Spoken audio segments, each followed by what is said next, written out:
¿Qué tal, gente? Mi nombre es Edgardo Carrizo. Estamos nuevamente en un nuevo programa de Este es tu tiempo, en el Espacio Cultural Divergente. Hermoso lugar que lo recomendamos para tomar ese café rico o té. De té, hoy me enteré de que hay un montón de té, de canela, de boldo, de manzanilla, el té común. La verdad que encontrás de todo en este lugar.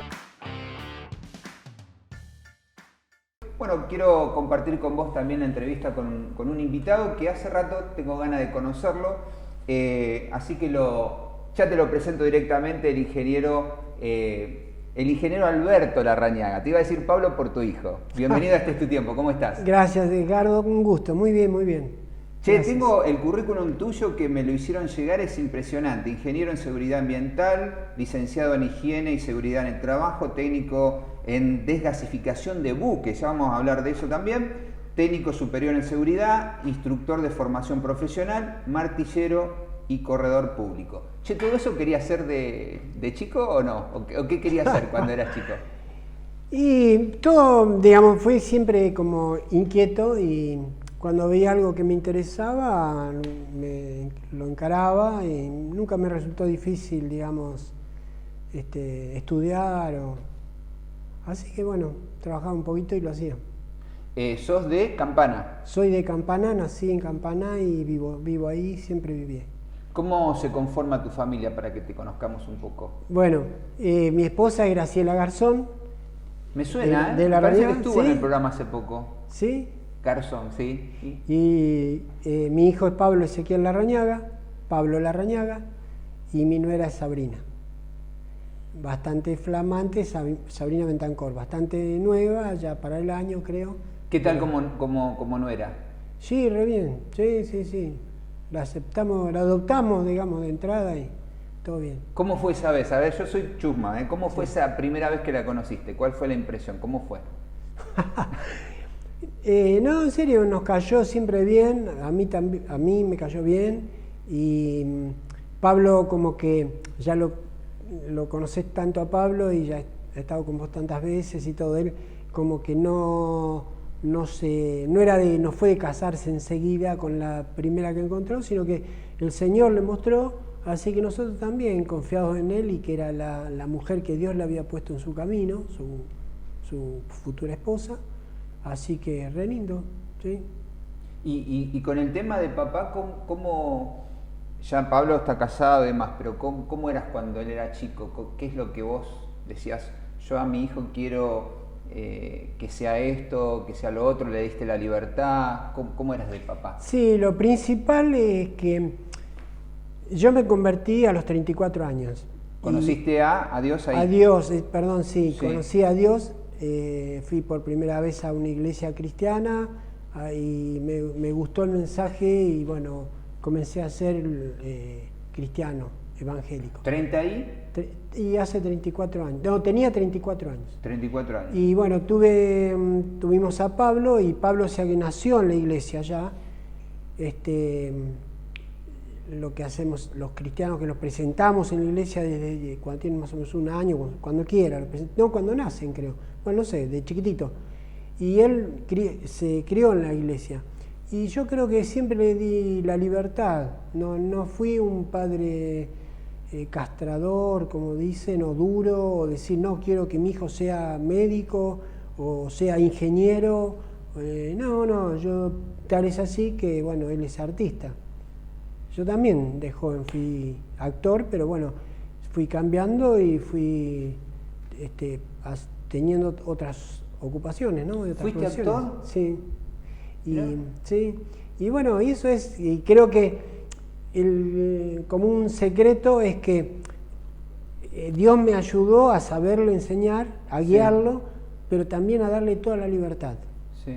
Entonces por ahí en la fábrica me preguntaban, ¿tu hijo qué va a hacer cuando sea grande? Y es artista, no, pero ¿y dónde va a laburar? Y bueno, y a mí siempre me pareció natural, no, es artista. Y estoy muy contento de haber apoyado y haberle dado la libertad para que él pueda elegir lo que a él le gusta. Creo que hay que hacerlo así, apoyarlo. Y con el tema de ser actor, viste que yo te dije qué quería hacer de chico, si recordás qué querías ser y te fuiste para la actuación también, ¿estudiaste? Sí, también, sí, fui estudiante de paracaidismo, fui actor, bueno. de un poco de todo. ¿Cuántos programas tenés para explicar? Sí, la verdad, ¿no? Mirá, en capítulos. Sí, en capítulos. Yo iba a la escuela secundaria, estaría en tercer año por ahí, y se formó un grupo de teatro en Campana, era un grupo de teatro municipal. Y un día pasé, vi escuela de teatro y digo, voy a probar esto. Y fui. Y me gustó el grupo, yo era el más chico del grupo, eran muchachos más grandes. Y empecé a ir a las clases esas, formamos ese grupo, terminamos bien, o sea, ganamos varios premios, hacíamos teatro para niños y ganamos festivales, un festival de teatro para niños, me acuerdo en ese momento en Necochea, que existía. Actué en un teatro acá en Buenos Aires y me acuerdo que salió en el diario La Nación la crítica el comentario de un crítico de arte que en ese momento muy reconocido, Kip Steiff, y que escribió la nota bastante extensa y me nombraba a mí, destacaba lo que yo había hecho. Entonces me gustaba, lo hacía con ganas. Así que cuando veía algo así que me gustaba, después cuando yo terminaba quinto año, la secundaria, y tenía que elegir, o seguía la carrera de seguir estudiando teatro, para hacerlo yo digo, no quiero ser un actor vocacional, que prefería estudiar, podría haber venido a Capital, en Campana ya no podía, o prefiero estudiar y digo, no, voy a estudiar una carrera, bueno, empecé a estudiar ingeniería en ese momento. Y ahí dejé el tema de la actuación, pero siempre fue una linda experiencia, y qué sé yo, eso yo creo que fue algo también por lo cual me permitió valorar que mi hijo decidiera él, hiciera algo artístico, porque... Ya tenía una beta, digamos, sí, como un ADN. Y dentro de la familia hubo, de Pablo fuimos varios, digamos. Sí. Sí. ¿Y qué es lo que te atrapa con el tema de la ingeniería, más allá del trabajo y demás? Porque, ¿qué sería la función? Porque, digamos, seguridad, buscar la higiene del ambiente, ¿cómo sería esto? Porque tenés un montón de títulos. Sí. Y los ingresos, no. El tema de seguridad, yo comencé a trabajar, mientras estudiaba trabajaba, y comencé a trabajar en una empresa, una obra muy grande, trabajaba en una ampliación, una empresa muy grande que hay, de una refinería, y bueno, empecé a ver los riesgos del trabajo y todo eso, era ayudante del jefe de obra. ¿Cómo empecé? A los 18 años siendo ayudante del jefe de obra, una empresa que tenía 1000 personas trabajando, porque el jefe de obra, que era un norteamericano que había venido, eran dos, el jefe y el segundo jefe, y habían conocido a mi familia, a mis padres. Y cuando yo terminé, dice, ¿por qué no te venís a trabajar con nosotros a la obra? Y le digo, nunca trabajé en la obra, ¿y qué hago? Dice, vos venís de ayudante nuestro. Así que fui ayudante de ese jefe de obra norteamericano, aprendí un poquito de inglés también de paso, y ahí vi lo que era el trabajo, los riesgos, vi que había gente que trabajaba, en esa época la verdad que no se cuidaba mucho el tema de seguridad. O sea, tengo anécdota que no sé si contarlo, porque como lo opuesto, podés contar digamos, una si querés, que acá en este tu tiempo somos chusmas. Sí, me gusta, lo vi en tus programas y me gusta esa frase. Y se hacían locuras, digamos. ¿Cómo cuáles? Y, por ejemplo, estábamos recorriendo un día, había una grúa de pluma, que era la grúa más grande que había en Sudamérica en ese momento, me acuerdo hasta la marca, todo, hasta el apellido del gruista, y la pluma levantada tenía 70 metros, y el cable de acero, y en la punta del cable un gancho y una bocha. Y me dijo el jefe de obra, que era peor que yo, y me dice, ¿por qué no querés subir en el gancho? Y yo, sí. Y le dice al gruista, él hablaba como un mexicano, porque era norteamericano, pero había trabajado en México. Me dice, llévalo hasta arriba. Y yo primero pensé, ¿me estará diciendo en serio o en broma? Y agarré y me paré en el gancho, digo, ¿en Claro. serio? Me paré del gancho. Ahora enseño a usar el arnés de seguridad, todas las medidas de seguridad. Claro, vos te paraste sin justo nada. lo opuesto a lo que enseñé toda la vida. Sí. Me paré en el gancho, me agarré el cable y el jefe mío lo hizo así. Y me llevó hasta la punta arriba, 70 metros, yo parado en el gancho, la bocha así, el gancho, agarrado el cable. Y hasta que paró. Miré para arriba y tenía, se llama la pasteca, como una roldana, o la pasteca acá, me paró. Y se veía espectacular, veía hasta la isla, Campana hasta al lado del río Paraná de Las Palmas. Mirá. Y me quedé un ratito ahí mirando todo y yo, para decirle que baje, tenía que decirle yo. Y tenía que soltar una mano y hacerle así, la seña para bajar. Para que bajes. Y digo, me tuvo que soltar una mano. Y bueno, sí, saqué una mano, le hice seña así y bajó. Y bajó, hay dos formas de bajar. O baja controlado por el gruista o te bajan por gravedad, con el peso de la bocha y el peso mío. Y me bajó, digamos, rápido. Y paró así cerquita del piso y me bajé y me gustó. Digo, es lindo esto. Y al otro día voy y subo, tenía que ir arriba de una estructura, mirar lo que estaban haciendo y demás. Y para no subir por la escalera me subía en el gancho y decía, llévame. Me subía hasta ahí, pasaba a la estructura y me iba caminando. Una locura total, interpreto yo, no sé, corregime. Exacto, una locura total y justamente es lo opuesto a lo que yo enseñé, iba a decir prediqué, Sí. todo el resto de mi vida, porque después me empecé a dedicar a la seguridad. Claro, sí.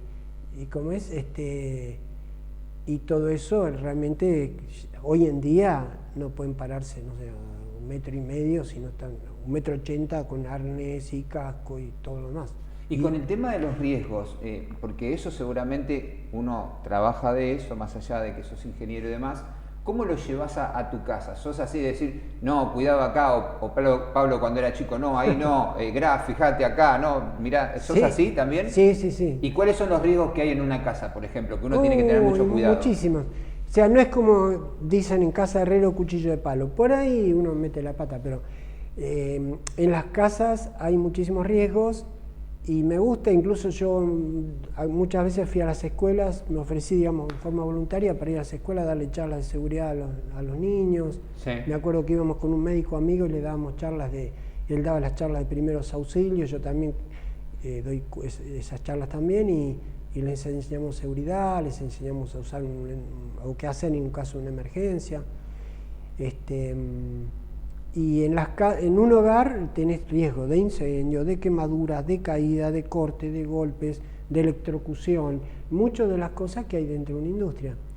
Y bueno, seguridad en el hogar hay que hacer. Y por ejemplo, aprovechemos, ¿no?, que vos estuviste en un colegio y por ahí hablabas a los alumnos, a los niños que estaban ahí. Aprovechemos estos momentos que tenemos, estos minutos, y por ejemplo, ¿qué cosas hay que tener en cuenta o qué cosas hay que tener cuidado en la casa, ¿no? Como tips, no sé, Sí. Cuidado con los enchufes, cuidado con esto, ¿cuáles serían más o menos? Y los riesgos hay muchos, pero por ejemplo, el riesgo eléctrico. Sí. Entonces, una de las cosas es que no meter mano a la gente que no está preparada, que no sabe, y cuando ven algo que está mal, no intenten meter mano como para arreglarlo en forma casera. No anular dispositivos de seguridad que por algo están, por ejemplo, las cocinas, los calefones, los calefactores tienen una válvula de seguridad. ¿Viste que hay que apretar un botón un ratito, el horno?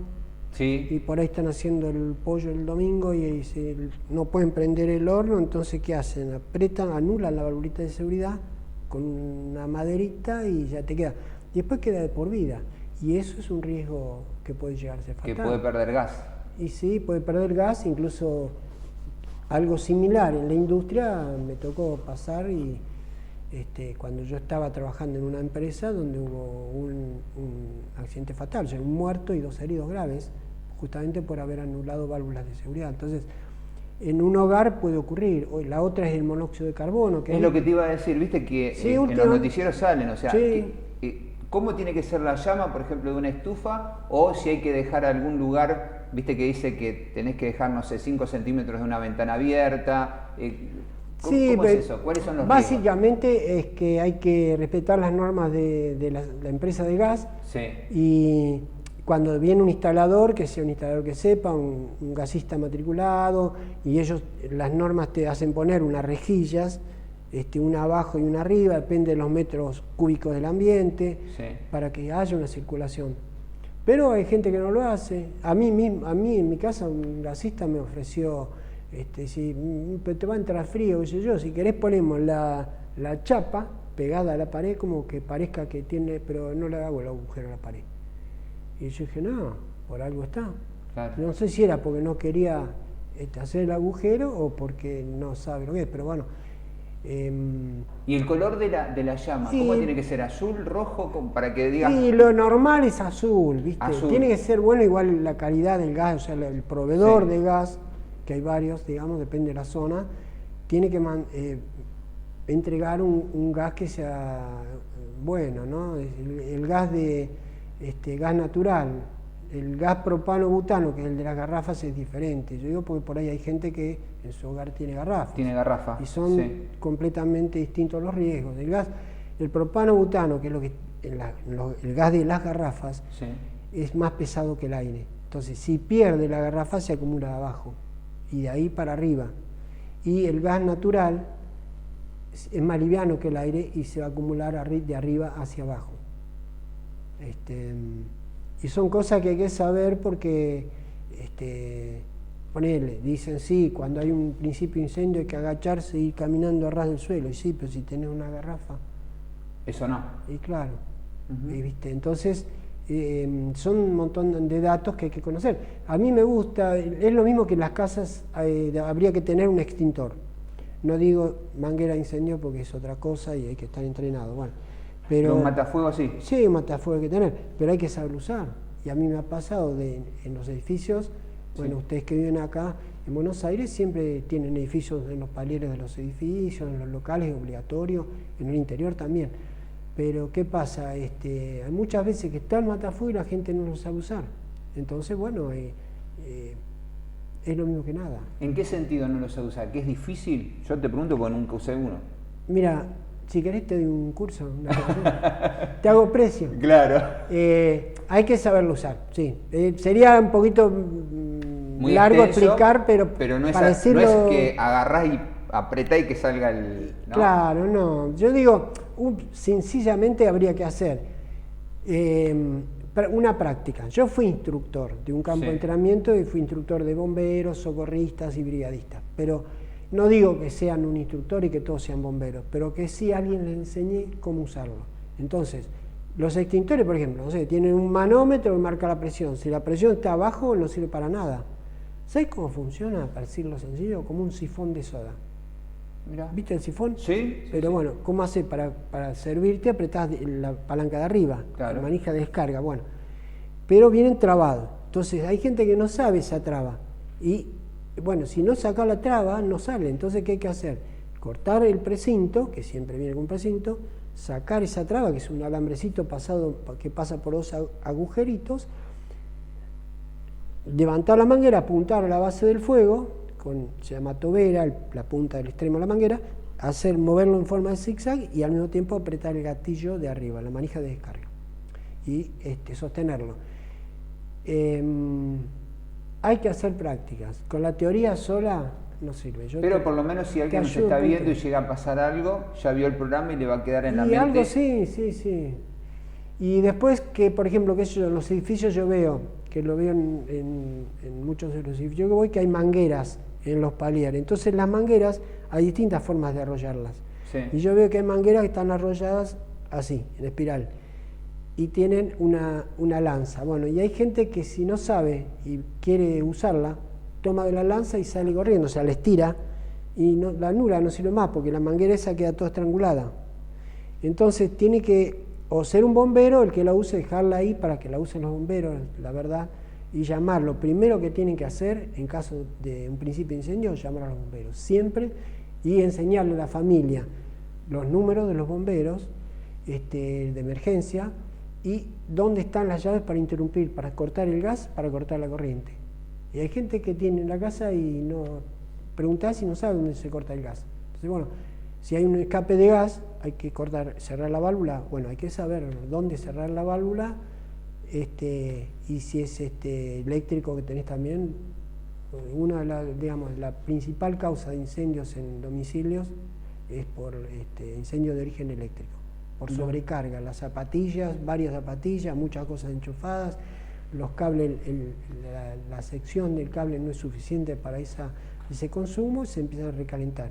Entonces hay que tener llaves térmicas que ayudan para eso, tener un disyuntor, que el disyuntor diferencial no es lo mismo, corta por pasaje de corriente a tierra, que puede pasar a través, por ejemplo, de una persona. Entonces, si por eso los enchufes estoy en 3 patitas y siempre te viene una etiqueta que dice no anulen la tercera patita. Bueno, pero esa tercera patita, para que sirva, tiene que haber adentro de la instalación 3 conductores, 3 cables, y uno de ellos irá a una jabalina a tierra. Entonces, si hay una descarga a tierra, que es un artefacto eléctrico en un hogar, la heladera, por ejemplo, un lavarropas, cuando haya esa descarga va a saltar y va a cortar el disyuntor diferencial. Y si no tiene, va a tocar la persona y la corriente está descalzo, toca una heladera que tiene electricidad y la corriente va a correr por la persona a tierra, siempre el cuerpo tiene mucho porcentaje de agua, entonces es conductor y va a saltar el disyuntor. Saltan 6 milésimas de segundo, salta muy rápido antes de que llegue a lo que se llama umbral de fibrilación ventricular. Entonces la persona va a sentir la patada, pero no se va a morir. ¿Cómo ves el tema? Viste que los argentinos es como que a veces hay cosas que no tomamos mucha conciencia hasta que pasa, por ejemplo, las muertes en el Tren Sarmiento. Siempre. Cromañón. ¿Cómo ves el tema ahora de esta cultura de tomar conciencia ante la prevención y demás de la seguridad? Falta muchísimo. ¿Falta mucho? Yo creo que falta concientizar desde lo mínimo para arriba, desde saber dónde tirar un residuo y no tirarlo en la calle o tirarlo en cualquier lado, hasta... Lo que pasa que también, no voy a hablar ni de política ni de economía, pero una situación económica que no es favorable no ayuda tampoco. Entonces, porque todo es caro, un extintor es caro, un disyuntor es caro, un detector en un hogar, hay detectores de monóxido de carbono y detectores de gas, pero son caros. Entonces, por ahí la gente no tiene plata para eso. Entonces dice, en vez de poner un detector de monóxido, me compro la comida para hacerme un guiso. Entonces, no es fácil. Las industrias tienen mayor capacidad, primero que están reguladas y controladas y lo tienen que hacer. Los comercios lo tienen que hacer porque te vienen inspectores y no te habilitan si vos no tenés tus extintores y tus elementos de condición. Pero en los hogares no, entonces es más difícil. Y yo creo que necesitas primero tener la conciencia de la gente, que yo creo que falta muchísimo, y que la gente tome conciencia, después que aprendan, enseñarles, capacitarlos, entrenarlos, y después que puedan equiparse y comprar las cosas. O sea, no es tan fácil. ¿Qué es lo más feo que te pasó en esto y por ahí qué es lo más lindo que te pasó en tu profesión? Vamos por lo más feo. ¿Me pasó a mí o que yo haya visto? O que vos hayas visto, sí. Sí, he atravesado por así algunos casos donde, bueno, en un momento yo era jefe de seguridad de una planta, de un sector, y en otro sector en el cual yo no estaba ocurrió un accidente, justamente porque, no sé si da el tiempo para contarlo, pero había pantallas de gas, ¿cómo se llamaba?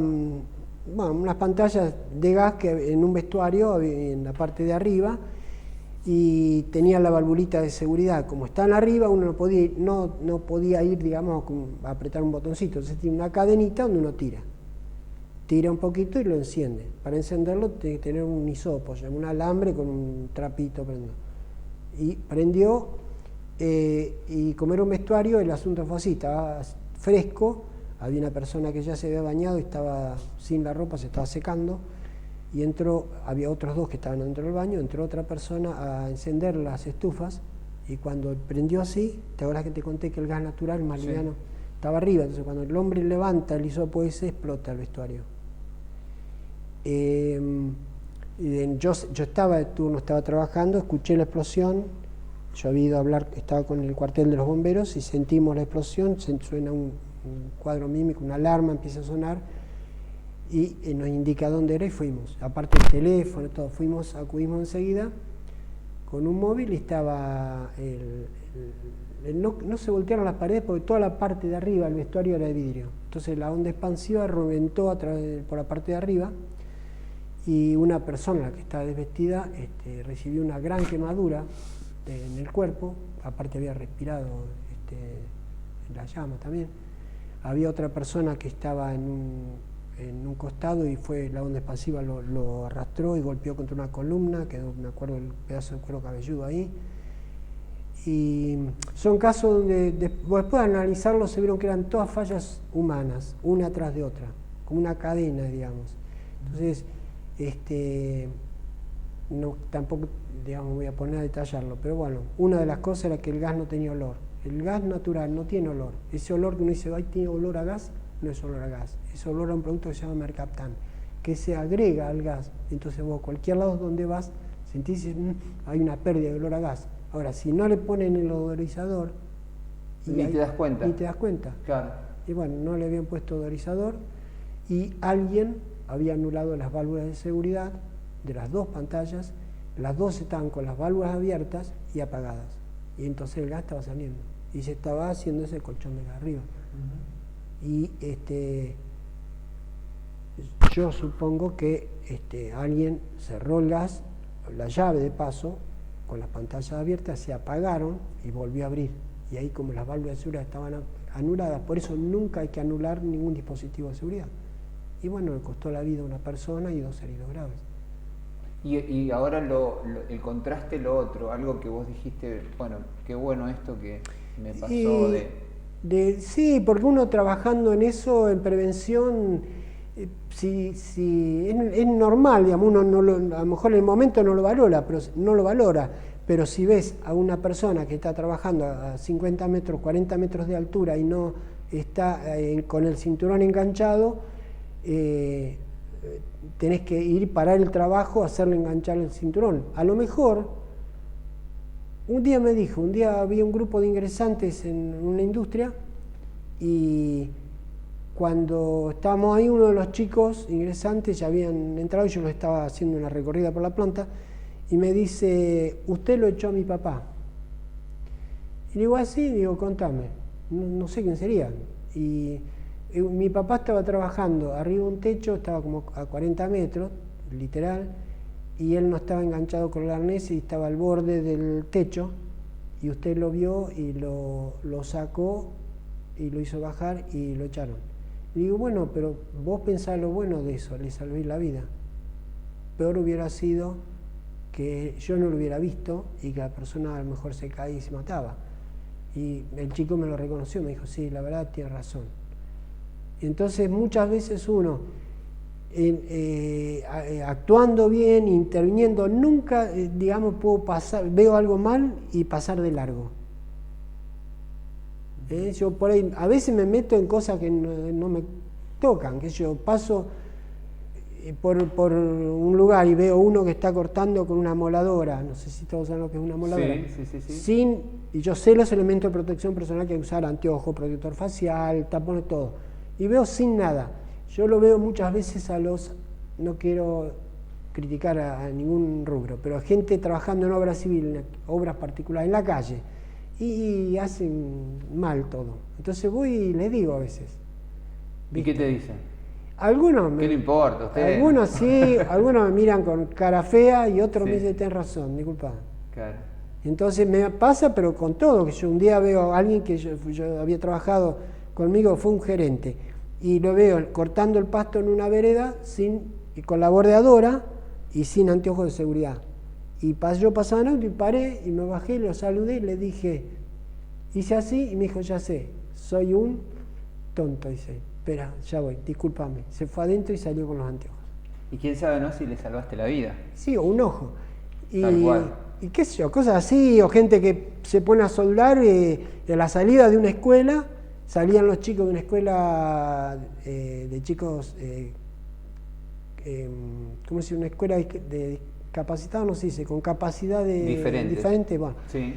y un vecino, soldando una reja, él con la careta a soldar, la radiación ultravioleta, la soldadura, produce lo que se llama catarata fototraumática y la persona puede queda ciego. Y si un chico ve eso, es lindo, vos viste la soldadura, lo ves a veces en películas, en video, y uno lo ve y es como atractivo. Sí. Y yo pasaba en auto mirando el hombre que estaba soldando con toda su protección, con delantal, careta, todo, guantes, y los nenes que salen de la escuela, todos mirando. Y pasando por ahí. Paré el auto y fui corriendo y le dije, y el hombre me miró como diciendo, bueno, está bien, paró. Y los chicos se fueron. Pero bueno, yo creo que a lo mejor ese momento que me costó a mí nada, un minuto de parar, a lo mejor le salvé la vista a los chicos. Pero hay gente que no tiene conciencia. No sé si lo hace por malo o lo hace porque no le importa. Por la falta de conciencia. Por ignorancia, yo, ¿no? falta por de la conciencia. ignorancia. Yo creo ¿Cuántos sí. riesgos que hay, ¿no? Que uno tiene que estar sí. atento a esas cosas. Bien, la verdad que me encantaría quedarme mucho más tiempo. Es apasionante todo esto. Pero vamos a ir a algo que cuando vino tu señora, yo le dije, no vamos a hacer el ping-pong de preguntas y respuestas. Pero con vos sí. ¿Te animás? Y usted manda. Bueno, no me digas usted, porque yo te digo a vos. Chiste. Bueno, vamos entonces con algunas preguntitas. ¿Tenés algún apodo? No. Ni Albert, ni nada. No. Algunos me dicen Albert, pero no es un sobrenombre. No tenés. Algunos me llaman Patricio, pues llamo Alberto Patricio, algunos me dicen Sí. Patricio y otros me dicen Alberto. Bueno, ¿y película preferida que tengas? Y a mí me gustó The Chosen, de los últimos que vi. Sí. Y me encantó, eso me gustó. Y películas que me hace ver Graciela sabe, mi esposa, Graciela Sí. Garzón, sabe mucho de cine y me hace ver películas muy, muy lindas, me cuenta quiénes son los protagonistas. Y Alberto, ¿son lindas o entre No, nosotros? lindas, sí. No, porque digo, capaz que para quedar bien con ella. No, y ahí voy conociendo. Está bien. Qué bueno. ¿Alguien a quien vos admires? ¿Tenés? Sí, bueno, admiro, por ejemplo, a mi hijo. Admiro a Graciela. No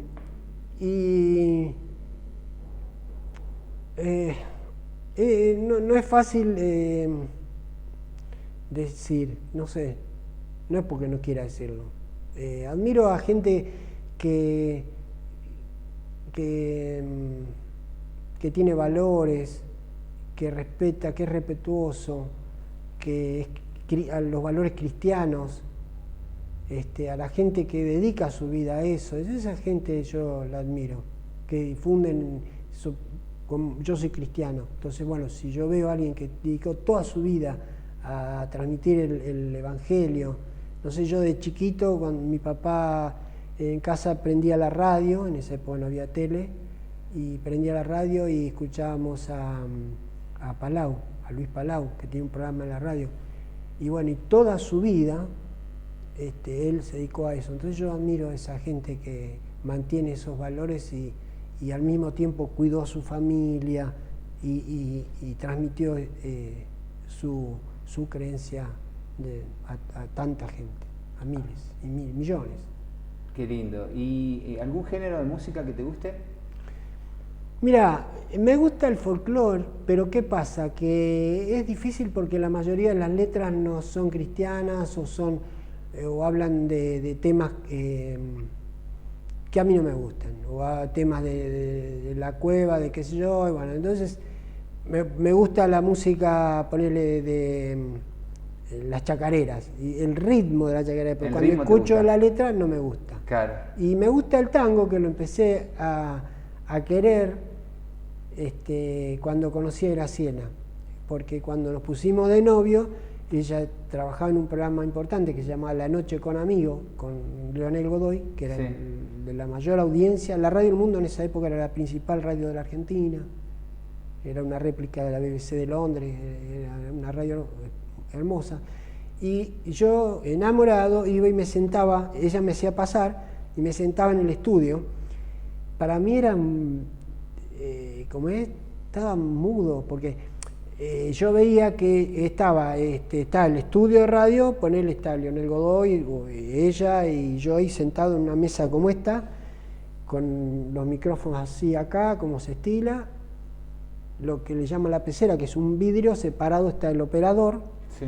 y hay una luz roja que cuando la luz roja se enciende... Al aire. Al Estamos aire, en el y aire. era en directo, todo en directo.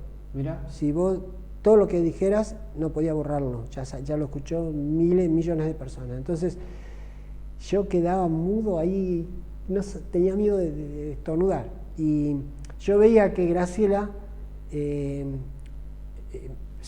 cuando ella hacía señas y el operador ponía un tema, un tango, Graciela se ponía a charlar conmigo. Me preguntaba, ¿y cómo te fue hoy? Qué sé yo, pero hablaba y yo, viste, temeroso.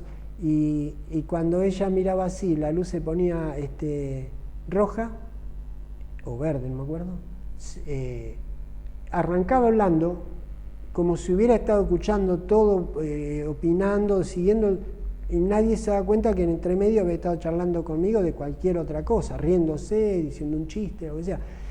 Y eso me gustaba, pero bueno, ¿qué es lo que me preguntaste? No, que te atrapó el género de... O sea, el tango. El tango, bueno, por eso te atrapó. Y ahí empecé, yo estaba ahí y venían tangueros famosos en esa época, muchos, Sí. la mayoría de ellos ya no están, pero venía, qué sé yo, Graciela me presentaba y me saludaban.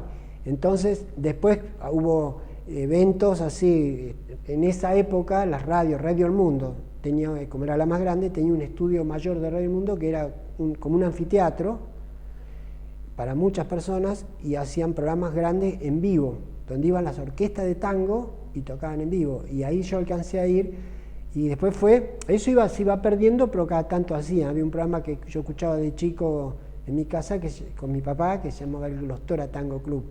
Entonces hacían la rememoración de Glostora Tango Club, que invitaban a orquestas de tango famosas como el Colorado de Ángeles y qué sé yo, con sus cantantes famosos, y yo los podía ver ahí en vivo algo de tantos años. Entonces, después se hacían a veces almuerzos y qué sé yo, donde iban todos los tangueros famosos de la época, y bueno, podía charlar con ellos, eso me gustaba. Estaba bueno. Sí.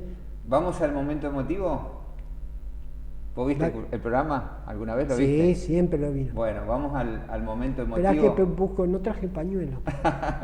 Bueno, este momento emotivo por lo general siempre viste que son saludos, pero le preguntamos a alguien y le dijimos, para vos, ¿quién es Alberto Larrañaga? ¿Qué pudo haber contestado? ¿Escuchamos? Dale. Alberto para mí es mi héroe, es mi mejor amigo, es mi pastor, es quien me ha mostrado cómo es Dios, cómo es el Padre Celestial, y Él lo ha sabido expresar como mi Padre todos los días, siempre atento al bien de la familia, a que yo esté bien también, siempre con el ejemplo en todas las áreas. No hay un área en la que Él no haya sido de ejemplo y no sea de ejemplo para mí todos los días, con cada charla, con cada conversación, con cada momento juntos, con cada risa también. Lo amo muchísimo y siempre, siempre, siempre estoy agradecido a Dios por su vida. Pablo, me cuesta hablar. Sí, Pablo para mí es un ejemplo de hijo también, y que estoy agradecido y que yo nunca lo defraude. Eso es lo que le pido a Dios. Gracias. Gracias, Edgardo. Alberto, por estar. Gracias, Edgardo, a vos por invitar. Que Dios te rebendiga. Ha sido un gusto. Igualmente. Bueno, gente, muchas gracias por acompañarnos como siempre en cada emisión de Este es tu tiempo. Nos volveremos a encontrar. Será hasta la próxima. Chao, que Dios te bendiga.